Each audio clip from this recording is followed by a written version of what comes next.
அழகு குத்துனதுல உங்க நாக்குல பெயின் எதுவும் இல்லையே? அப்படின்னா வாய் தொழுந்து கலகலன்னு பேச வேண்டியதானே? எப்பவும் அப்படித்தானே பேசுவீங்க? அது வேற ஒண்ணும் இல்ல நிக்கிதா, கௌதம் இப்ப பேச மாட்டான். ஏன் பேச மாட்டாரா ஆண்டி? அவன் இன்னைக்கு மௌன விரதம்.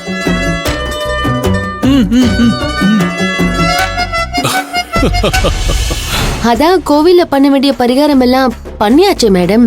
அப்புறம் ஏன் கௌதம் மௌன விரதம் இருக்காரு? அது இந்த பரிகாரத்தை பண்ணி முடிச்சிட்டு மௌன விரதம் இருந்தா இன்னும் நல்லதான், அதனாலதான்.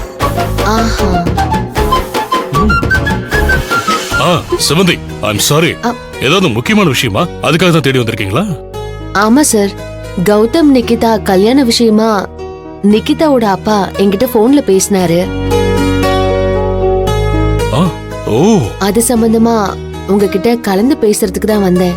ஓஹோ, அவரே போன் பண்ணி உங்ககிட்ட பேசினாரா? ஆமா சார். Very great. என்ன ரேவதி, இப்பதான் சீக்கிரமா இவங்க கல்யாண விஷயத்தை அவங்க அப்பா கிட்ட போன் பண்ணி பேசுங்கன்னு. ஆனா பாத்தியா, செவந்தி அவங்க அப்பா கிட்ட பேசிட்டே வந்துட்டாங்க. இப்ப புரியுதா எதுக்காக செவந்தி கிட்ட எல்லா முக்கியமான பொறுப்பையும் ஒப்படைக்கிறேன்னு? இதுக்காகலாம் ரொம்ப பெருமைப்பட்டுக்காதீங்க. அது சரி, மாப்பிள்ளையோட அப்பா இவரு இருக்காரு, அம்மா நான் இருக்கேன். எங்க கிட்ட எல்லாம் பேசாம உங்ககிட்ட மட்டும் எப்படி பேசினாரு? ஏன் நிக்கிதா, உங்க அப்பாவை எங்க கிட்ட பேச சொல்ல வேண்டியதானே? மேடம், அழகு குத்துற பரிகாரம் முடிஞ்சதும் நீங்க உடனே கிளம்பி வீட்டுக்கு வந்துட்டீங்க. அந்த நேரத்துல தான் இவங்க அப்பா போன் பண்ணாரு. அப்பதான் நான் அவர்கிட்ட பேசினேன். சரி, நிக்கிதாவோட அப்பா எங்களை பார்த்து பேசுறதுக்கு எப்ப வரேன்னு சொல்லிருக்காரு? நிக்கிதாவோட அப்பா கல்யாணத்தை அன்னைக்கு தான் வருவாராம்.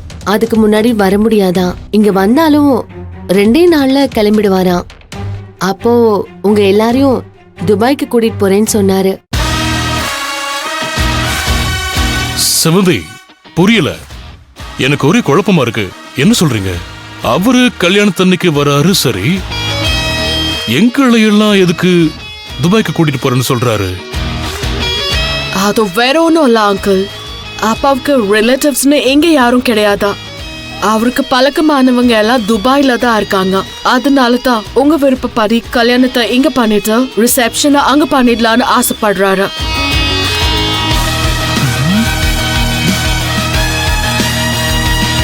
ஓ, அப்படியா? ஆமா அங்கிள். ஏன் நிக்கிதா, உங்க அப்பா துபாயில எங்க ரிசப்ஷன் வைக்கிறதா சொல்லிருக்காரு? அத நான் சொல்றேன் மேடம். ஒரு பெரிய ஹோட்டலையே தனியா புக் பண்ணிருக்காரு. அந்த போட்டோஸ கூட எனக்கு போன்ல அனுப்பியிருக்காரு. பாருங்க.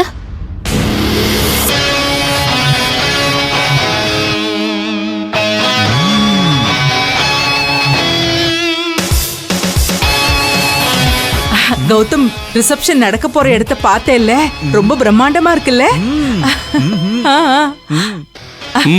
கொடு. இப்போது புரிஞ்சுக்கோ, செவந்தி கிட்ட பொறுப்பா ஒரு வேலையை கொடுத்தா அதை கச்சிதமா கரெக்டா செஞ்சு முடிப்பாங்க. இனிமேலாவது நம்பித்தோல. என்னங்க செவந்தி? அப்புறம் செவந்தி, மத்த விஷயத்தையெல்லாம் ஆற அமர பேசிக்கலாம். இந்த முகூர்த்தத்துக்கு நாளை பத்தி ஏதாவது? கொடுத்துட்டாரு சார்.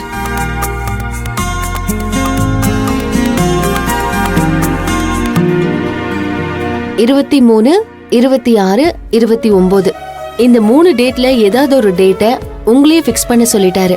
ஓ, அப்படியா? ஓகே.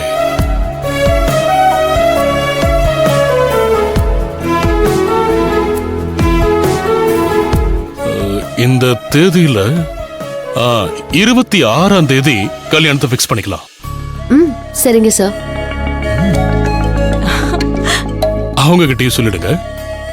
சரிங்க சார். சரி. ஏங்க, 26ஆம் தேதி கல்யாணம்னா அதுக்கு இன்னும் 1 வாரம் தானே இருக்கு. அதுக்குள்ள எப்படி கல்யாண ஏற்பாட்டை பண்ண முடியும்? ரேவதி, ப்ளீஸ் ரேவதி, செவ்வந்தி கிட்ட வேலையை ஒப்படைச்சாச்சு இல்ல, எல்லாத்தையும் அவங்க பாத்துப்பாங்க.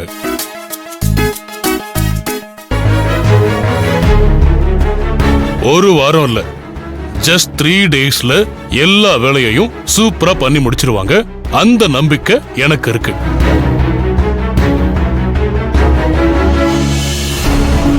ஐயோ, சத்ரபதி சார் இந்த கல்யாண விஷயத்துல நம்மள இந்த அளவுக்கு நம்புறாரே.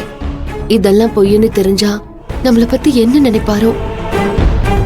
ஓகே செவந்தி, இந்த கல்யாணத்தை முன்ன நின்னு நீங்களே எல்லா ஏற்பாடையும் பண்ணிடுங்க. ஓகேங்களா? சரிங்க சார். நான் இன்னில இருந்து அதுக்கான வேலையை ஸ்டார்ட் பண்ணிடுவேன். ரொம்ப நல்லது. அப்போ நான் கிளம்பட்டுமா? போயிட்டு வாங்க. தேங்க்யூ. வரேன் சார். அங்கிள், நானும் கிளம்புறேன். சரிம்மா. Bye aunty. பாய் கௌதம். வரேன் மேடம்.